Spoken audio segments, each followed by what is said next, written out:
Oral cancer. हम बात करेंगे एक ऐसी बीमारी का जो कि अर्ली स्टेज में लक्षण पहचान कर हम कैंसर जैसी बीमारी से बच सकते हैं। तो इस बीमारी को, जो कि हम ओरल सब म्यूकस फाइब्रोसिस कहते हैं, एक प्रकार की मुंह के अंदर की जो एपिडर्मिस यानी मुंह के अंदर के जो सेल्स होती हैं, म्यूकोजा होती है, उसमें जो इलास्टिसिटी होती है टिश्यूज की, सेल्स की, वो खराब हो जाती है। उसमें कोलेजन यानी एक तरह की कनेक्टिव टिश्यू डिजीज हो जाती है, और यह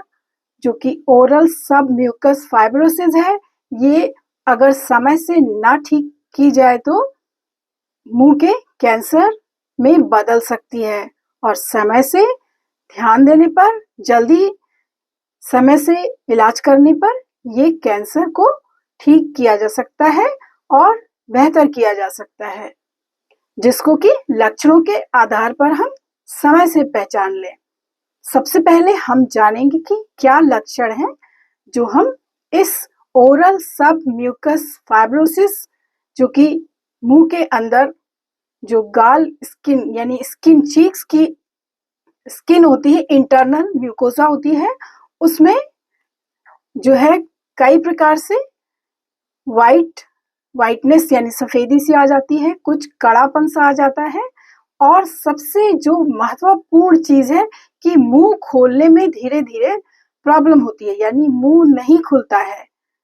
खाना खाने के लिए भी और बात करने भी में भी मुंह नहीं खुल पाता है। हम या जो भी इस समस्या से पीड़ित होते हैं, उनको मुंह खोलने में दिक्कत होती है। कई प्रकार से मुंह न खुलने से कई प्रकार की जांचें भी नहीं हो पाती आसानी से, या कोई डेंटल यानी दांत से जुड़ी कोई समस्या है तो उसको भी ठीक करना मुश्किल हो जाता है। तो जो लक्षण है, तो इसको पहले से पहचानना है कि इसमें कुछ ऐसे लक्षण होते हैं जिसको यदि हम समय से समझ लें और दिखाकर ठीक कर लें तो ये कैंसर में बदलने से बच सकता है और आप ठीक हो सकते हैं।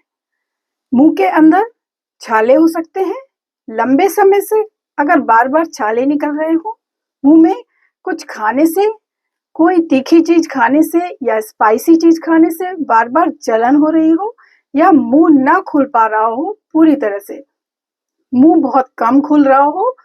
या बात करने में आपको दिक्कत हो रही हो, किसी भी प्रकार से जो मुंह में जो जॉइंट्स है, जबड़े का जॉइंट है, वो उसमें एक कड़ापन आ रहा हो और आपको मुंह खोलने में, मूवमेंट में रिस्ट्रिक्शन हो जाए और आपको दिक्कत हो कि आपका मुंह नहीं खुल रहा है। इसके अगर देखा जाए तो ये जो मुंह के अंदर जो चीक्स होते हैं, उनमें दोनों तरफ पाया जा सकता है, और इसके अगर कारण समझें तो इसमें कई तरह से कारण हो सकते हैं। हो सकता है कोई पुराना लगातार इन्फेक्शन हो रहा हो जो ना ठीक हो रहा हो, या ना ध्यान देने की वजह से वो बढ़ता जा रहा हो। इसके अलावा जैसे कि अगर किसी भी प्रकार से कोई भी जो तंबाकू या सुपारी खाने की आदत होती है, या पान खाने की आदत होती है जिसमें सुपारी होती है, तो पान खाने की आदत होती है जो कि ज्यादातर जो एशियन कंट्रीज में होती है उसमें ज्यादा होती है। ये पान खाने या तंबाकू खाने की वजह से जो ये बीमारी हो रही है, जिसको ओरल सब म्यूकस फाइब्रोसिस कहते हैं, जो कि कैंसर में बदल सकती है, लेकिन समय पर ध्यान देने से ठीक हो सकती है। तो कारण बहुत सारे हैं कि कभी कभी सुपारी खाने से, या जो मसाले हैं मुंह में खाए जाते हैं लोग, वो खांसने से, या कोई लंबी इन्फेक्शन बार बार हो रहा हो जो ना ठीक हो रहा हो, या कभी कभी डेंटल जो आपका दांत में कोई कोई दांत आपका शार्प हो जो कि बार बार चीक्स पे एक तरह के घाव कर रहा हो और वो घाव ना ठीक हो पा रहा हो, तो हो सकता है कि वो इस बीमारी का रूप ले ले और कैंसर में बदल जाए लंबे समय पे ना ध्यान देने पर। इसके अलावा मुंह में छाले हो रहे हो, मुंह का जबड़ा ठीक से ना खुल पा रहा हो, और सफाई यानी मुंह के डेंटल सफाई यानी दांतों की सफाई, मुंह की सफाई, ये बहुत जरूरी है कि इन्फेक्शन ना हो और किसी भी तरह से ओरल सब म्यूकस फाइब्रोसिस ना होने पाए। और जो कि ये अंदर की जो म्यूकोजा होती है उसमें इलास्टिसिटी कम हो जाती है, मूवमेंट जो म्यूकस होती है, मेम्ब्रेन होती है, उसका कम हो जाता है, कोलेजन डिफेक्ट हो जाता है। तो इसकी वजह से ये मुंह नहीं खुलता है और उसकी वजह से आप बोलने में भी दिक्कत होती है और इसके अलावा खाने में भी दिक्कत होती है। धीरे धीरे मुंह बंद होने लगता है और मुंह नहीं खुल पाता है। कभी कभी ऐसी स्थिति आ जाती है कि आपको किसी भी प्रकार से ट्यूब फीडिंग यानी हॉस्पिटल में जाकर ट्यूब फीडिंग या बहुत पेस्ट फीडिंग जैसी सुविधाएं लेनी पड़ती हैं हॉस्पिटल में, और इमरजेंसी भी हो सकती है खाने में भी या और भी। अगर कोई भी तरह से लंबे समय से एसिडिटी बनी हुई हो, मुंह में छाले बार बार निकल रहे हो, मुंह के अंदर जो एपिडर्मिस लेयर है, स्किन है जो मुंह के अंदर की, वो बार बार उसमें घाव हो रहा हो और वो ना ठीक हो रहा हो, तो ये कैंसर में बदल सकता है। लेकिन समय से ध्यान देने पर इसको रोका जा सकता है। इसके अलावा होता इसमें क्या है कि जो इसमें खास तौर से जो उम्र है 20 से लेकर 50 तक के लोगों में ज्यादातर देखी जाती है और उन लोगों में अधिक हो सकती है जिनको कि सुपारी या पान या कुछ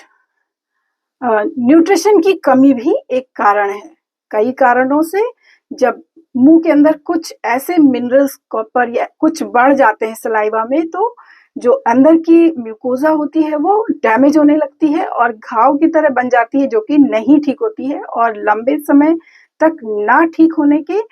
वजह से ये बीमारी कैंसर में बदल सकती है। तो समय से ध्यान दें जिससे कि आप इस मुंह ना खुलने की बीमारी के कारण जो बीमारी कैंसर में बदल सकती है वो आप समय से ठीक कर सकें। तो इस चीज को ध्यान देना है कि कारण समझना है। इसके अलावा जो कि आपको सबसे ज्यादा ध्यान देना है कि कई बार ऐसा भी होता है कि कुछ लोग सुपारी, पान या कोई भी ऐसी आदतें नहीं होती हैं, गलत आदतें, जिनकी वजह से जो मुंह के अंदर सब म्यूकस फाइब्रोसिस यानी ये बीमारी होती है, मुंह के अंदर की स्किन में एक तरह की कड़ापन आ जाता है, मुंह नहीं खुलता है। वो उन लोगों में भी हो सकती है जो इस तरह की आदत जिनमें नहीं होती है। तो कारण ये है कि कभी कभी कुछ लोगों की इम्यूनिटी बहुत कम होती है, उनका न्यूट्रिशन, उनका खाना पीना कंप्लीट नहीं होता है, क्वालिटी फूड नहीं होता है, जो विटामिन, जो मिनरल्स, जो एंटीऑक्सीडेंट्स, जो मील उन्हें चाहिए होती है, जो उनके आवश्यक होती है, वो उन्हें नहीं मिलती है। उनके अंदर हो सकता है कभी कभी आयरन की कमी भी हो या एनीमिया भी हो सकता है। तो ऐसे लोगों में भी कुछ अननोन कॉज के कारण भी ये ओरल सब म्यूकस फाइब्रोसिस, मुंह ना खुलने की बीमारी हो सकती है, मुंह के अंदर घाव हो सकता है। जैसे कि बताया कि दांतों को भी अक्सर चेकअप कराते रहना चाहिए, सफाई रखनी चाहिए जिससे कि कोई भी दांतों में खराबी ना हो, जिससे कि चीक्स में किसी भी प्रकार का कोई घाव ना बन पाए, और वो अगर होता भी है तो समय से डेंटिस्ट को दिखाकर ठीक किया जा सके। तो समय से ध्यान देना बहुत जरूरी है। ये जो ओरल कैंसर है 2 to 8% कैंसर में बदल सकता है अगर नहीं देखा जाए, ठीक ना किया जाए। तो बाद में कभी कभी सर्जिकली जरूरत पड़ जाती है कि सर्जरी भी करनी पड़ सकती है यदि इसमें बीमारी फैल जाती है। तो हमें देखना है, ध्यान देना है कि कई प्रकार के जो ध्यान देने की चीजें हैं कि एसिडिटी नहीं होनी चाहिए लंबे समय तक, उससे भी ध्यान देना बहुत जरूरी है। तो एसिडिटी को भी ध्यान देना है, सुपारी नहीं खानी है, और अगर बिना सुपारी खाए या कुछ आदतों के बिना भी अगर मुंह के अंदर की ये बीमारी हो रही है तो अपने न्यूट्रिशन यानी खाने पीनों में जो खाने पीने की चीजें हैं, क्वालिटी फूड है, उन पर ध्यान दें। विटामिन, विटामिन बी और भी कई विटामिन की जरूरत हो सकती है। आयरन की यानी हीमोग्लोबिन की भी जांच कराएं, कहीं हीमोग्लोबिन तो नहीं कम है जिसकी वजह से इन्फेक्शंस जो बार बार हो रहे हैं मुंह में छाले हो रहे हैं या मुंह में जलन हो रही है या मुंह में दर्द हो रहा है, खाने में कोई समस्या हो रही है, तो वो ना हो। तो हमें ध्यान देना है कि इसको समय से ठीक करना है और कैंसर में नहीं बदलने देना है। इसके अलावा होम्योपैथी में भी न्यूट्रिशन को ध्यान में रखते हुए, जैसे कि बताया कि विटामिन्स, आयरन और जो हमारे एंटीऑक्सीडेंट्स हैं, इनको भी अपने भोजन शैली में जोड़ने के साथ-साथ होम्योपैथी में भी ऐसी बहुत सी दवाइयाँ होती हैं जो अर्ली स्टेज में अगर ध्यान दी जाए तो ये बहुत ही अच्छे से जल्दी ठीक हो जाती है और उसके बाद आप जो प्रिवेंशन या जो केयर होती है वो हमेशा करते रहें और सफाई बनाए रखें। तो होम्योपैथी में ऐसी कुछ दवाइयाँ होती हैं जैसे Calcarea floor, fluoric acid, आयोडम, plumbum या कुछ बहुत और भी ऐसी दवाइयाँ होती हैं जो कि पर्सन टू पर्सन अलग-अलग हो सकती हैं। मेडोराइनम है, कैलकेरिया कार्ब है, कैलकेरिया फ्लोर है और भी कुछ दवाइयाँ जो कि कभी हमेशा पर्सन टू पर्सन वेरी करती है। होम्योपैथी में जो मेडिसिन होती है वो इंडिविजुअलिटी के अकॉर्डिंग दिया जाता है और ये होम्योपैथी से ठीक किया जा सकता है। ये जैसा कि हम अभी दिखा रहे हैं आपको कि एक पेशेंट है जो कि बिना सुपारी खाए, बिना किसी आदत के, चूँकि उसमें न्यूट्रिशन की कमी थी, तो पहले जैसा कि आप देख रहे हैं कि पहले उसके मुँह खुलने में बहुत दिक्कत थी, मुँह में बहुत दर्द था, मुँह में अक्सर छाले थे, यहाँ तक कि छाले देखने में भी दिक्कत हो रही थी क्योंकि मुँह नहीं खुल पा रहा था उसका। तो जैसे और बहुत सबसे अच्छी चीज़ ये है कि होम्योपैथी में भी आप इसका इलाज समय जल्दी कर सकते हैं। ये नहीं कि बहुत लेट रिज़ल्ट होता है, इसमें भी आपको 3 से 7 दिन तक, अगर अर्ली आपने दिखा लिया तो 10 दिन के अंदर इसका रिज़ल्ट बहुत आराम से मिल जाता है और आप ठीक हो जाते हैं। तो ध्यान दें, होम्योपैथी में भी आप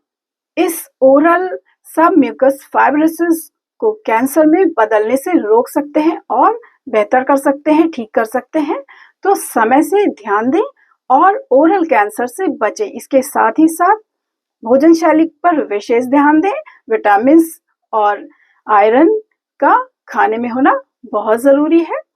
leafy vegetables, good quality oil और मिल्क और भी कई चीज़ें जो कि आपको न्यूट्रिशन के अकॉर्डिंग आपके आधार पर आपको मिलनी चाहिए। वो आगे भी अगर आप कुछ भी पूछना चाहें तो अपने कमेंट्स करें और इसके बारे में कुछ भी पूछना चाहें कि आप कि क्या सावधानी लें तो आप मैसेज करें और आपको इसमें आगे भी कई प्रकार के वीडियोस बताए जाएंगे जिसमें कि आपको आसानी से स्वस्थ रहने के तरीके बताए जाएंगे जिससे कि आप आसानी से स्वस्थ रहें। तो इस ओरल सबम्यूकस फाइब्रोसिस को ओरल कैंसर में बदलने से रोकें और स्वस्थ रहें। स्वस्थ रहने के लिए हमें समय से लक्षणों को पहचान कर समय से दिखाना बहुत ज़रूरी है और इसके लिए हमें ध्यान देना है कि हम अपने एक्सपर्ट की सलाह को समझकर सही समय पर इलाज करें। धन्यवाद।